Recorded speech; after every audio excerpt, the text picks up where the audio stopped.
والصلاة والسلام على من لا نبي بعده أما بعد اللهم صل على سيدنا ومولانا محمد وعلى آل سيدنا ومولانا محمد وبارك وسلم۔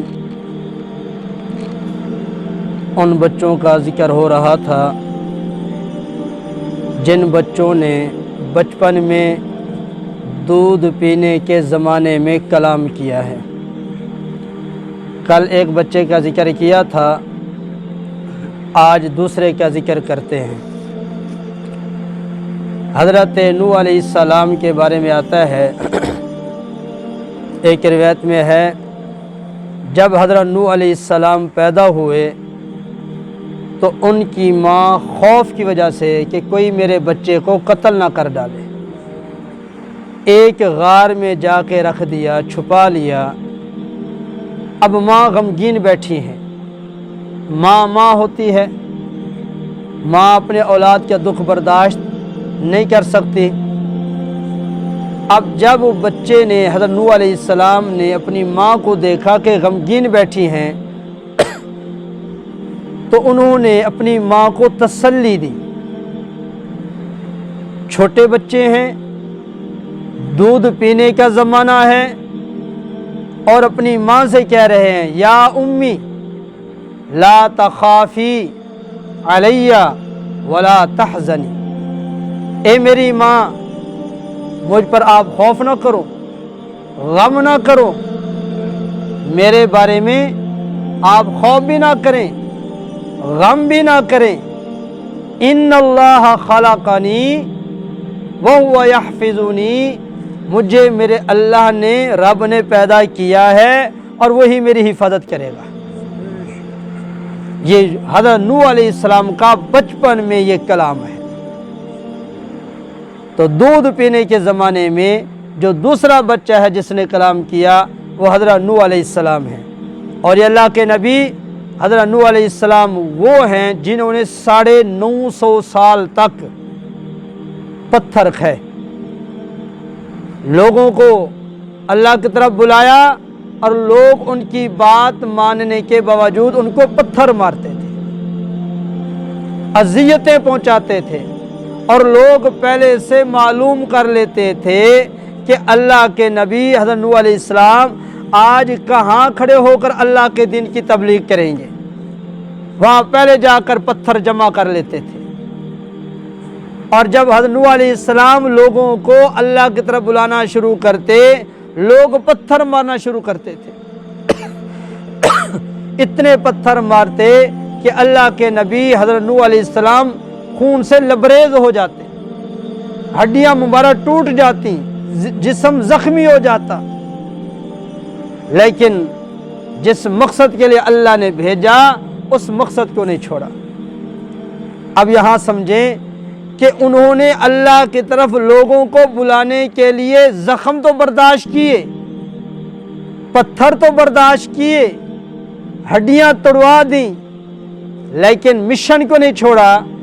آج میں اور آپ دیکھیں کہ ہم اپنے گھر میں کتنی یہ تبلیغ کرتے ہیں کہ اپنے بھائیوں کو کہیں، اپنی بہنوں کو کہیں، اپنے گھر والوں کو کہیں کہ چلو نماز پڑھیں۔ ہم تو ایک بات کر کے بات ہی ختم کر دیتے ہیں، کیا کریں جب اولاد جوان ہو گئے نہیں مانتی، زیادہ کوئی بات کرتے ہیں تو پھر وہ اولاد آنکھیں دکھاتی ہے۔ آج ہم آنکھ دیکھنا برداشت نہیں کر سکتے، انہوں نے تو پتھر برداشت کیے، انہوں نے کتنے صدمے جھیلے ہیں۔ 950 سال کی محنت میں 80 یا 82 لوگ، بعض روایات میں 90 بھی آتے ہیں، سے زیادہ بھی آتے ہیں، 100 تک تقریباً آتے ہیں، ان لوگوں نے کلمہ پڑھا، مسلمان ہوئے، ان کے علاوہ باقی سارے مشرک ہو گئے۔ تو آج ہم کتنے کمزور ہیں کہ جب دنیا کا صدمہ ہو، دنیا کا نقصان ہو، پھر بیٹے کو مجبور کرتے ہیں پتر یہ کام کر لے، تیرا بھی فائدہ ہے ہمارا بھی فائدہ ہے، اور ہم دیکھ رہے ہیں ہمارا بچہ نماز نہیں پڑھ رہا، کہتے ہیں جی ان دی مرضی پڑھے یا نہ پڑھے۔ اگر ہمارے بچے کو ہماری آنکھوں کے سامنے کوئی سانپ کاٹ رہا ہو، ڈس رہا ہو، ہم ڈنڈے اٹھا کے جاتے ہیں، سانپ کو مارتے ہیں، اپنے بچوں کو چھڑاتے ہیں۔ لیکن میرا بچہ، میرا بھائی، میرا رشتہ دار، میرا پڑوسی نماز نہ پڑھ کر حضور صلی اللہ علیہ وسلم کے فرمان کے مطابق قبر کے سانپ کے قریب جا رہا ہے، قبر کا سانپ اس کو ڈسنے والا ہے، دنیا کے سانپ سے تو بچاتے ہیں، قبر کے سانپ سے اولاد کو کیوں نہیں بچاتے؟ آج یہاں کوئی ہمارے بچے کو، بہن بھائی کسی کو آگ لگ جائے، ہم دوڑ کے جاتے ہیں، آگ بجھاتے ہیں، پانی ڈالتے ہیں کہ ہمارا بچہ، ہماری بہن، ہمارا بھائی، ہمارا پڑوسی، رشتہ دار جل نہ جائے۔ ہمارے نبی صلی اللہ علیہ وسلم کے فرمان کے مطابق جو نماز نہیں پڑھتا وہ جہنم کی آگ میں جلے گا۔ میں دیکھ رہا ہوں میری اولاد نماز نہیں پڑھ رہی، نبی کے فرمان کے مطابق جہنم کی آگ کے قریب جا رہا ہے، جہنم کی آگ میں جلنے والا ہے، تو دنیا کی آگ سے بچاتے ہیں، جہنم کی آگ سے کیوں نہیں بچاتے؟ دنیا کے سانپ سے بچاتے ہیں، جہنم کے سانپ سے کیوں نہیں بچاتے؟ کتنا دھوکہ کر رہے ہیں اپنی اولاد کے ساتھ، آخرت کے معاملے میں لاڈ دے رہے ہیں اور دنیا کے معاملے میں سختیاں کر رہے ہیں۔ دنیا تو عارضی ہے، آج نہ تو کل ختم ہو جائے گی۔ دیکھو آج ہم کہتے ہیں نا، اگر کسی نے زمین خریدی ہو اور وہ انتقال لے لے تو کہتا ہے جی میں نے زمین کا انتقال کرا لیا ہے، اب میں زمین کا مالک بن گیا ہوں، لیکن دوسری بات نہیں سوچتے۔ آج میں زمین خرید کر زمین میرے نام انتقال ہو گئی ہے، چند دنوں کے بعد میں پھر زمین کے انتقال ہو جاؤں گا، پھر زمین مجھے خرید لے گی، پھر زمین کے نیچے میں چلا جاؤں گا۔ آج زمین میرے پاس آ جائے میں خوش ہوتا ہوں، کبھی یہ نہیں سوچا کہ جب میں زمین کے نیچے جاؤں گا میرا زمین کے نام انتقال ہو جائے گا، پتہ نہیں اس وقت زمین میرے ساتھ کیا سلوک کرے گی۔ تو آج موقع ہے، اللہ نے جو زندگی دی ہے یہ قیمتی ہے، جو زندگی غفلت میں گزر گئی اللہ سے معافی مانگیں، جو بچی ہوئی ہے اپنی بھی فکر کریں، اپنے گھر والوں کی فکر کریں، اپنی اولاد کی فکر کریں، اپنے ہمسایوں کی فکر کریں، یہ ہمارے ذمہ داری ہے۔ ہمارے نبی صلی اللہ علیہ وسلم کی ختم نبوت کے صدقے یہ ہمارے ذمہ کام لگا ہے کہ خود بھی اچھے کام کریں، دوسروں کو اچھے کام کی دعوت دیں، خود بھی برے سے بچیں، دوسروں کو بھی برے سے روکیں۔ آج ہم یوں کہہ دیتے جی نہیں مانتے کیا کریں، لیکن آج دوسرا دن ہے، بھائی آدم کے ذمہ میں نے کل بات ذمہ لگائی، یار تو نوجوانوں کو جمع کر، ان کو مسجد میں لے آ۔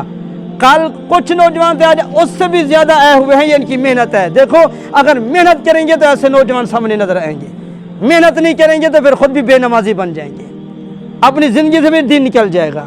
تو میں کوشش کرتا ہوں جس طرح بھائی آدم نے محنت کی ہے میں بھی ایسے محنت کروں، آپ بھی محنت کریں، ہر ایک محنت کریں، ہماری مسجد میں جگہ نہیں ملے گی۔